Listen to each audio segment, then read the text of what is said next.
It's a particular pleasure for me to be back on the campus of Brigham Young University, a university which I believe to be a special place with a special mission, and I'm sure you all realize how fortunate you are to be here. I spent, as Laurie Wilson said, I spent 5 happy years here as a professor of journalism in the Department of Communications before becoming editor of the Deseret News in January of last year. The Deseret News is owned by the LDS Church. It's got a long and proud tradition. It was the Mountain West's first newspaper, established in 1850, so it's almost 150 years old. Traditionally, its editors have been distinguished journalists who were also members of the LDS Church.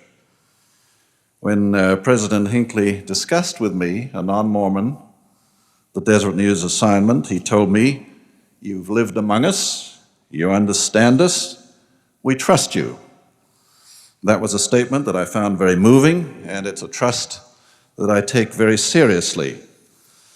President Hinckley was probably aware that if I mess up, I have to account not only to him, but to my wife Peggy, who, as Laurie said, got her undergraduate and graduate degrees in print and television journalism from BYU, and who's an active member of the LDS Church.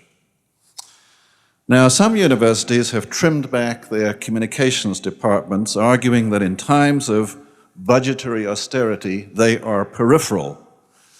This is an astonishing mistake, and I'm glad that BYU is not making it. As we approach the 21st century, we're in the midst of a communications revolution that affects us all, whatever the direction of our studies and whatever professions we might follow. BYU needs to be ahead of this revolutionary wave. President Hinckley has said BYU has the opportunity to be the world leader in the training and example of good communications. I attach great weight to his words. After all, anybody who can turn Mike Wallace, the journalistic attack dog of 60 Minutes, into a pussycat, and then have Larry King for dessert, must know something about communications. I believe that the press today is confronted by 2 major challenges. One is the rapid pace of technological change. The other is the erosion of journalistic ethics. Let me talk about the technological change first, which I'll illustrate with a little anecdote. I was born in a little Welsh town called Neath. My father was born there before me, and although this may seem incredible to you, when my father was a young man, there was not a single automobile in the little town of Neath. He and his brother rode the family horse about 30 miles away to the city of Cardiff, the big city of Cardiff, where they bought the town's, or what would be his town's, first car. They traded the horse for it, but the early cars were unreliable. On the way home, it broke down. So they trudged back to Cardiff, they borrowed back the horse, and they used it to tow the car home. That's how the first car came to the little Welsh town of Neath, albeit not under its own power. Well, what a change we've seen in one generation, from the first car in town to a world of jet planes and spaceships and satellites and the internet. I don't think we can really comprehend the changes that technology will bring to you in the span of your lives. No industry has felt the impact of this technological change more significantly than the communications industry. The way we gather and disseminate information has been changed. When I began my career in journalism, we used to write our stories on something called a typewriter. When I taught at BYU, I had to explain to some of my students what that actually was. Our copy went on paper to the editing desks where editors scribbled changes and corrections on it with pencils. Then the edited stories went out to the newspaper's composing room full of clattering linotype machines.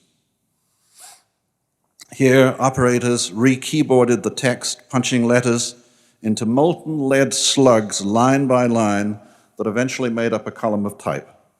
The type was transformed by an unwieldy process into the cylinders that got locked onto the press and which finally produced a printed newspaper. Our photographers would have to shoot pictures at the scene of a news event, travel back to head office, develop film, make prints, and then convert the prints for printing on the press. Today, reporters simply type their stories on laptop computers from wherever they are, and they transmit their stories electronically and instantly to their home offices. At the Deseret News, our photographers use digital cameras that require no film whatsoever. As long as a phone line is handy, they can transmit the images instantly back to the computers in the Deseret News photo department. This means we can get photo coverage from anywhere in Utah, or indeed anywhere in the world, right on deadline.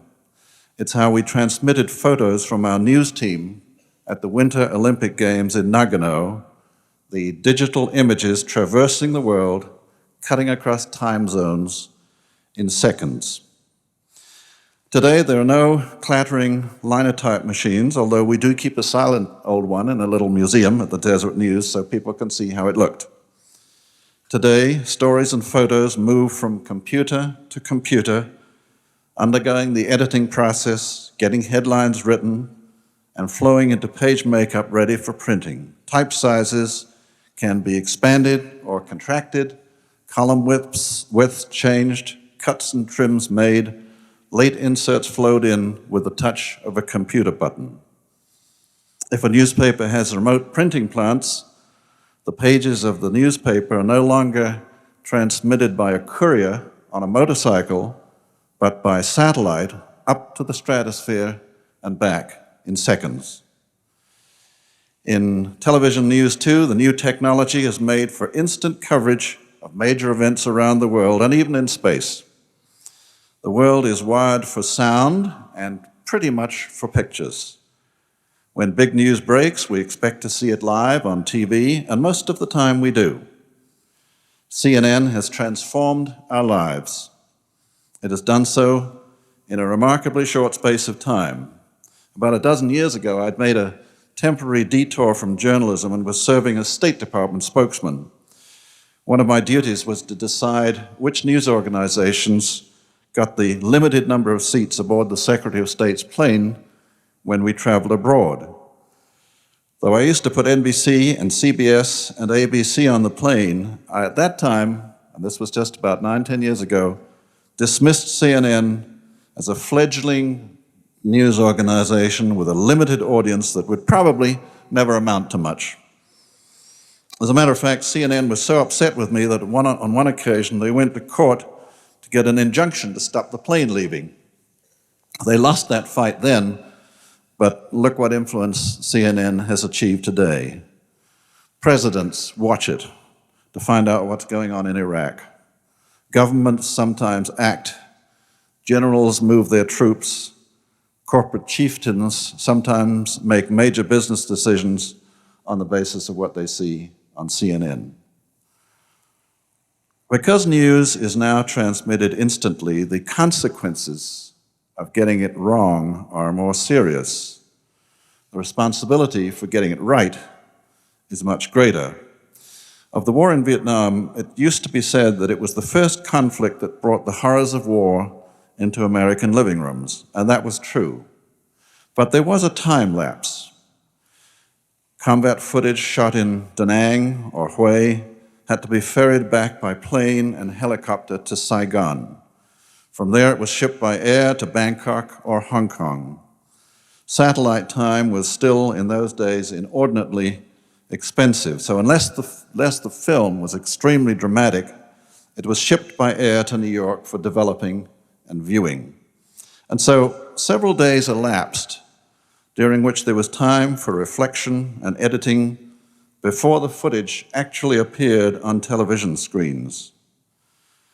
By the advent of the Gulf War, technology had changed all this. Correspondents using relatively portable transmitting equipment were able to broadcast from the middle of the desert live and appear instantly on American television screens. Thus, we saw a network correspondent reporting that Scud missiles, reportedly carrying chemical agents in their warheads, were incoming. The initial report was false. There were Scud missiles, but not with chemical warheads. By the time the erroneous information was corrected, millions of viewers might have missed it. We can't turn the clock back, and we shouldn't. The new technology makes many miracles possible, but the role of the reporter and the editor is even more critical in the rush to publish or broadcast. And this brings me to the second challenge confronting journalists today, the need to stem the erosion of ethics. Now, please don't understand me. Across the United States today, there are thousands of conscientious journalists, sometimes overworked, often underpaid. Of course, none of them here actually covering this are underpaid, providing comprehensive coverage of city, state, and federal governments, covering business, reporting community news, and all the other minutiae that intelligent citizens need to conduct their affairs. I do think that Utah is fortunate to have newspapers that are generally responsible and serious. The press can be a significant force for good, but there are also lapses from professional journalistic standards that are disturbing. Some years ago, I sat on the Pulitzer Prize board that awarded a Pulitzer Prize to a Washington Post reporter, Janet Cook. It was a moving story about a child crack dealer. It read beautifully, it seemed well documented. We got an impassioned plea on its behalf by a minority member of the board who said that we white middle-class editors didn't understand the world of the ghetto in America's big cities. So we gave Janet Cook the prize. There was just one thing wrong with the story. The child crack dealer she wrote about didn't exist. She had made the story up, and when her editors became suspicious about it, she could not take them to the location or produce the young crack dealer. Honorably, the Washington Post returned the Pulitzer Prize and withdrew the nomination. You would think that such a scandal would put a serious crimp in journalistic invention and plagiarism, but alas, such transgressions are still with us. I'm sorry to say that a journalism professor at Boston University plagiarized material from another writer in a commencement address. More astonishing, a report on this whole affair in the Boston Globe was then plagiarized by a New York Times reporter. Manipulation of the news is a problem and an embarrassment to journalists of integrity. You may remember NBC's account of unsafe GMC trucks. The fuel trucks were so built that they were said to be in danger of exploding if they were hit in certain accidents. NBC reenacted some of the crashes for television, but they couldn't get the tanks to explode. So what did they do? They attached little rockets to them to create dramatic visual effect. In another perversion of the truth, network cameras displayed footage of dead fish in Idaho, reputedly killed by some environmental disaster. Only trouble was the fish weren't really dead. They'd been stunned to provide the shot that the cameras needed. All too often, we have instances of tasteless intrusiveness. The cameramen up a tree, shooting through windows the families of hostages who have pleaded for privacy. The TV reporter who holds a microphone in the face of an 11-year-old AIDS victim and asks him how he feels knowing that he's going to die. There is journalistic arrogance that causes even so mild-mannered a journalist as Jim Lehrer of the Lehrer News Hour on PBS, which also airs on KBYU TV, to explode in anger as he did at a commencement address a few years ago. Among some journalists, he said, quote, "There is a stench of contempt in the approach and the words, in the sneer, in the body language, and the message is there for all to see. Only the journalists of America are smart enough to know what to do in Bosnia, in the economy, in healthcare, and Supreme Court appointments. Don't believe politicians, government officials, or any other people when they say they're doing something. They never tell the truth. We, the journalists, are experts in motives because ours are so pure. That's the end of Mr. Lehre's quote. He said in conclusion that this kind of arrogance is a plague on and in the newsrooms of America. Unless something is done about it, he said, the credibility of journalists will continue to erode with you who read and watch and listen to what journalists say. It's against this background that we come to the reporting on one of the most tragic and disturbing scandals of our times, the President Clinton-Lewinsky affair. And I want to make it clear where I stand. I do not accept the view that the private lives of public figures are off limits to reasonable scrutiny by the press. That's the price that must be paid by those who seek our votes, demand our trust, and make significant decisions, even to the point of peace or war, on our behalf.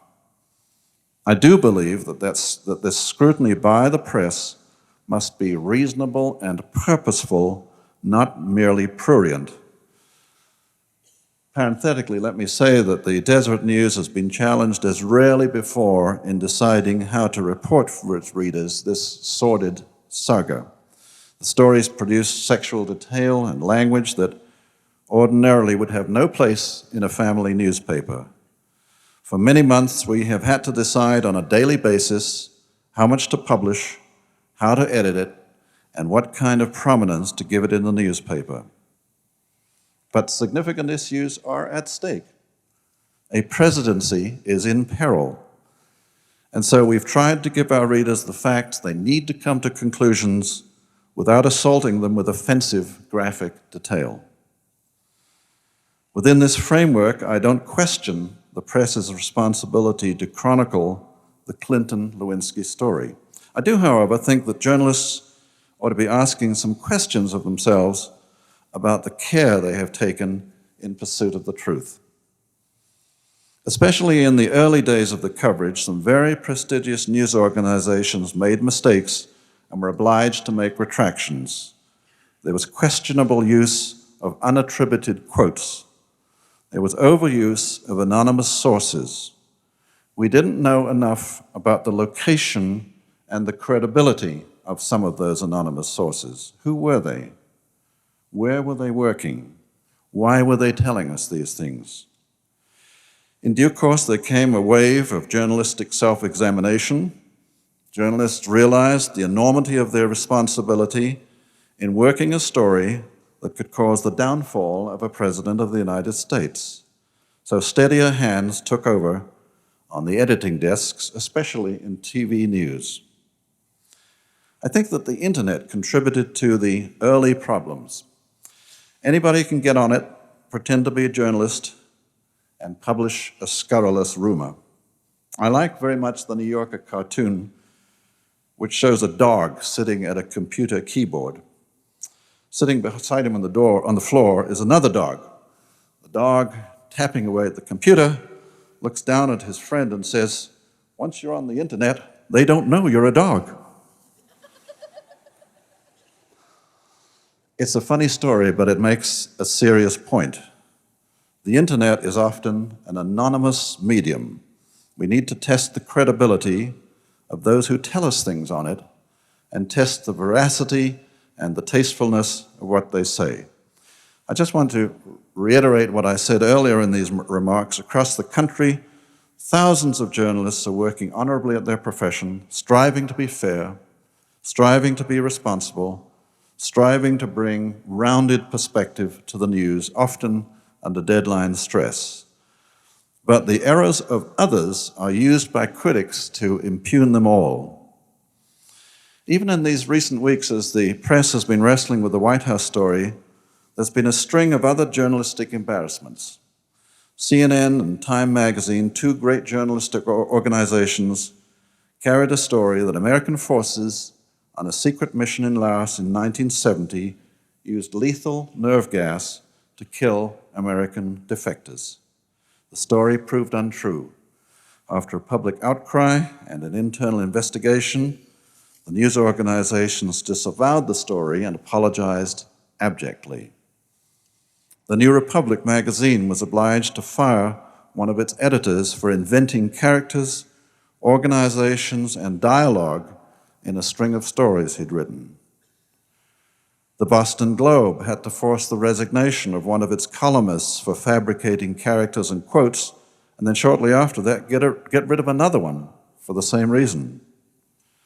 The Cincinnati Enquirer had to publish a front-page apology and pay a hefty settlement for mistakes in the way its staff handled a series on the Chiquita Banana Company. If we look for the cause of these transgressions, we see that they were caused by inventing or manipulating or overstating or misinterpreting the facts. Why are they happening? I think in large part because of the intense new competition between media organizations. Hundreds of new cable channels are competing among themselves and challenging the traditional networks. A crop of TV news magazines is in fierce combat for audience supremacy. Print newspapers are competing for readers against supermarket tabloids, weeklies, and throwaway freebies. The internet proliferates. Talk radio jousts with everybody. This in turn has generated an excess of ambitious zeal among competing reporters who work for competing entities. Some skate over the need to get the story right as they strive to get it first and make it flashy and confrontational. As commentator Jonathan Alter wrote in Newsweek magazine, the rewards in this business favor cleverness and attitude over the substance of policy issues. Well, I've discussed with you today some of the negative trends I perceive in a profession that I hold very dear. It's a profession which in this information age is going to be inevitably intertwined with your careers and your home lives. You need to be alert to its strengths, its promise, and also its weaknesses. I've given you the bad news, now for the good news. The outlook is not all bleak. For one thing, the alarm bells are ringing in newsrooms, at newspapers, and in television stations around the country. There's considerable concern about journalistic lapses and the effect they're having on journalistic credibility. In seminars at journalism schools and through back and forth in professional journals, journalistic standards are being criticized and reassessed. Thoughtful men and women in journalism are pondering what can be done to improve the situation. Television news in particular has been notoriously unable or unwilling to make on-air corrections. Once during my time as a State Department spokesman, a nationally known correspondent reported on the evening news that the United States government was soon about to undertake an aggressive military operation in a Central American country. It's very difficult to get through to a network correspondent when the program is live and ongoing. But a few minutes after the broadcast ended, I got through and I told him I was on top of that story and there was no truth whatsoever to it. "Oh my gosh," he said, "that's terrible. But what can I do? The broadcast's over." The next night I waited for a correction or a retraction. It never came. An audience of millions was left with an uncorrected, inaccurate report that their government was about to conduct a military operation it had in fact never contemplated and, of course, never undertook. Today, some executives in the TV networks are groping for mechanisms that would permit viewers to air their complaints or to rebut perceived misstatements and inaccurate reporting. Some news organizations are practicing greater restraint before they publish. Newsweek magazine held back a major exclusive on the Lewinsky affair because they felt they didn't have it right. We've had a few instances where television anchors have declined to read bulletins thrust in front of them on air because they just weren't confident of the accuracy of those first reports. The role of the internet as a reliable news source is being questioned. And if all this adds up to a wake-up call for the media and leads to better self-policing, that's good. Now, what part can you as individuals play? For a start, there are 1,200 students at this university either pre-majoring or majoring in communications. They come from a university with a unique spirit. When they join the workforce, they have the capacity to make a formidable contribution, not only professionally, but morally. One of the things I most admired when I taught journalism students here was their concern about ethics. The question I was sometimes asked was whether students raised in a religious culture are tough enough to make it in journalism.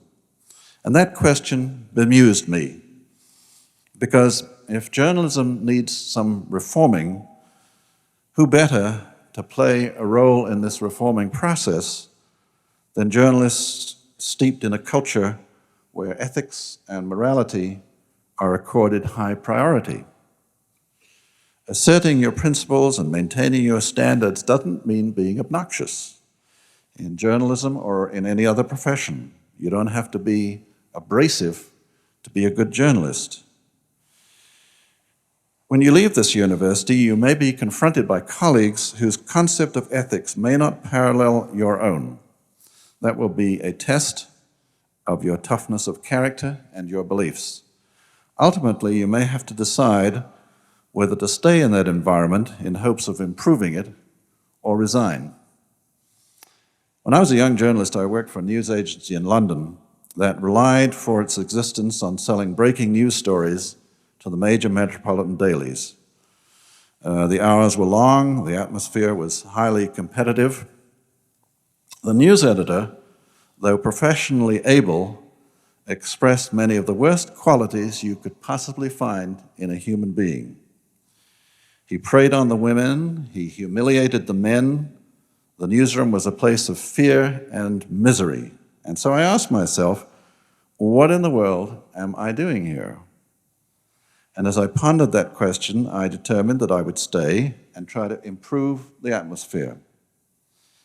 I thought about the God-given qualities required to produce good journalism.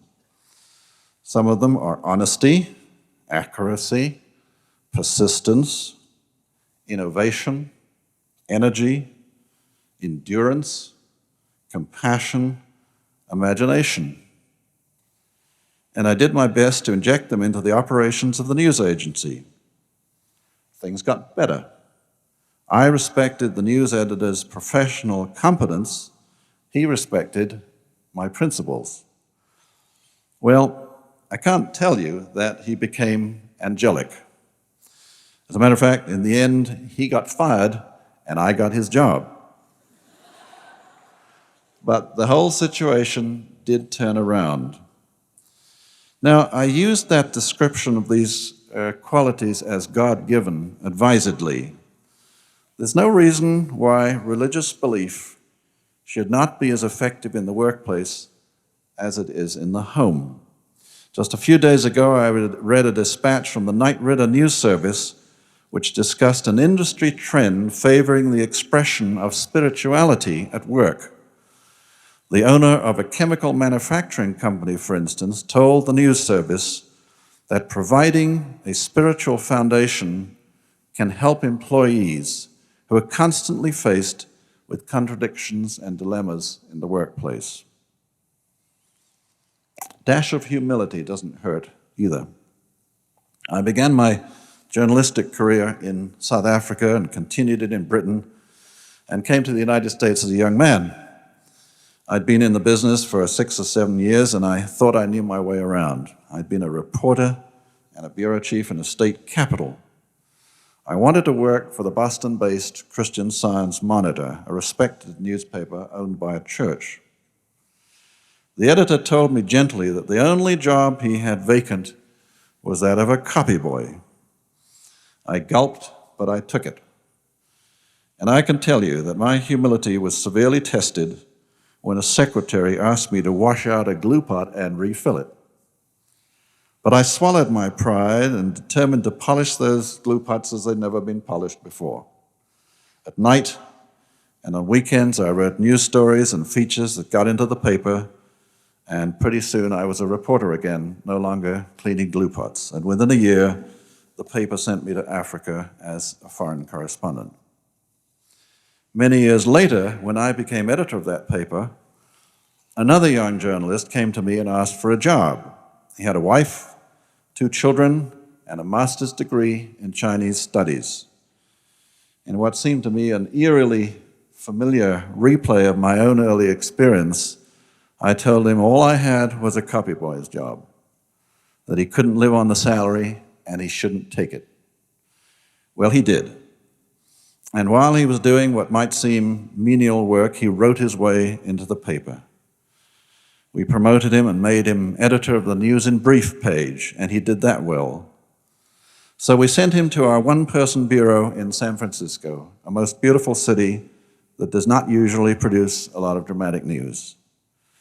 But soon after he got there, the Patty Hearst kidnapping story broke, and he covered that not as a cops and robbers story, but with a depth and a perception of the forces in play that made for superb journalism. So we made him our Hong Kong bureau chief, and later he went on to China and a continuing successful career as a foreign correspondent. To me, one of the most important qualities of all in journalism, as in life, is integrity. I'm troubled by the ambivalent public reaction to our current crisis in the White House. The polls seem to indicate a belief by some Americans that untrustworthiness and immorality do not have a bearing upon competence. This compartmentalization of ethics and morality on the one hand from professional ability on the other has no place in journalism. I don't think it does in public life, or for that matter, in any other walk of life. As I mentioned earlier, during the administration of President Reagan, I took a diversion from journalism for several years to serve in a number of government posts. As State Department spokesman, I worked for Secretary of State George Shultz, a man of quiet but impressive integrity. Often he would discuss with 3 or 4 of his aides some decision to be made in foreign policy. We would lay out the options, the risks, the gains. There would be talk of the political fallout, the press reaction, the international consequences. And then Secretary Shultz would often quietly say, "But what's the right thing to do?" It seems to me that's an approach based on integrity that's fitting for any line of endeavor. Discerning the difference between right and wrong is really not so difficult in any phase of life. It's choosing between right and wrong that sometimes gives us problems. Making the right choice demands character. Well, many of you here today and many of you watching on television are not going to end up as practicing journalists. And so you may be saying, so what can I do about all this? But whether you go on from BYU to become a distinguished musician, or discover a cure for cancer, or become an elected politician, or a great engineer, you're going to be on the receiving end of a torrent of information that will guide many of the decisions you make in life. You must make intelligent judgments about what you read in newspapers, listen to on radio, and look at on television. I do believe that you have a responsibility as a citizen and as a product of this university to determine the truth about what is going on around you in your local community and the nation and the world. The entertainment industry has clearly gone beyond the boundaries of reasonable taste with its sordid song lyrics, movies with excessive violence and profanity, and television programs with sexually explicit material.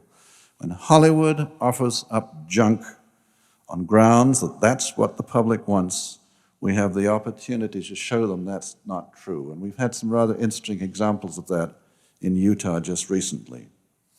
Well, now, by the same token, when some elements of the press offer up material that you think is inaccurate, distorted, or distasteful, there's similar opportunity for consumers to be heard. Editors listen. Each day, the Deseret News gets a flood of letters from readers on all kinds of subjects.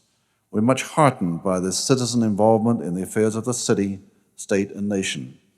Sometimes readers don't agree with what we've reported or some position we've taken on our opinion page. I get faxes and email messages directly to me taking issue with something the newspaper has done. On most newspapers, editors are mindful of these comments. They don't always agree with the readers, but they heed their reaction to what the newspaper published. When mistakes are made, they correct them. So call or write your newspaper or television station when you think they've got it wrong. Tell them when you think they're neglecting something they should be covering or not putting something in proper perspective. Let them know that somebody is monitoring their performance and cares.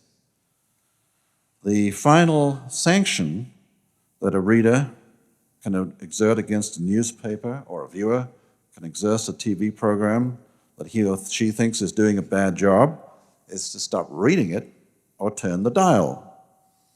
The saving grace of the press in this remarkable society we call the United States is its incredible diversity. It ranges from the sleazy supermarket tabloids at one end of the spectrum to serious newspapers like the New York Times and the Wall Street Journal at the other. It ranges from so-called TV news magazines, which are really entertainment magazines, to the Jim Lehrer News Hour on PBS and Ted Koppel on Nightline. No matter how complex the subject, somewhere in this extraordinary range, the inquiring mind will find the information it needs and can trust. Lest you are a little cynical about what I've just said about your opportunity and you're doubting the power of the individual to make a difference in society, let me leave you with a little story I heard while attending church with my wife a few Sundays ago. The speaker told of a visitor walking along Florida beach when the tide was going out. The visitor observed a man coming from the opposite direction, bending over every few feet and throwing something back into the sea. He was throwing back starfish stranded on the sand high above the water. The puzzled visitor engaged the man in conversation. "Aren't there hundreds of starfish marooned on this beach?" she said. The man agreed. "Aren't there dozens of beaches along this coast with thousands and thousands of starfish stranded?" she persisted. Again, the man agreed. "Well then," said the visitor, "how can you possibly expect to make a difference?" The man smiled gently. He stooped down, picked up another starfish, and tossed it back into the ocean. As he resumed his walk along the beach, he called back over his shoulder, "It made a difference to that one." I thank you for your attention. You've been a wonderful audience. Thank you again.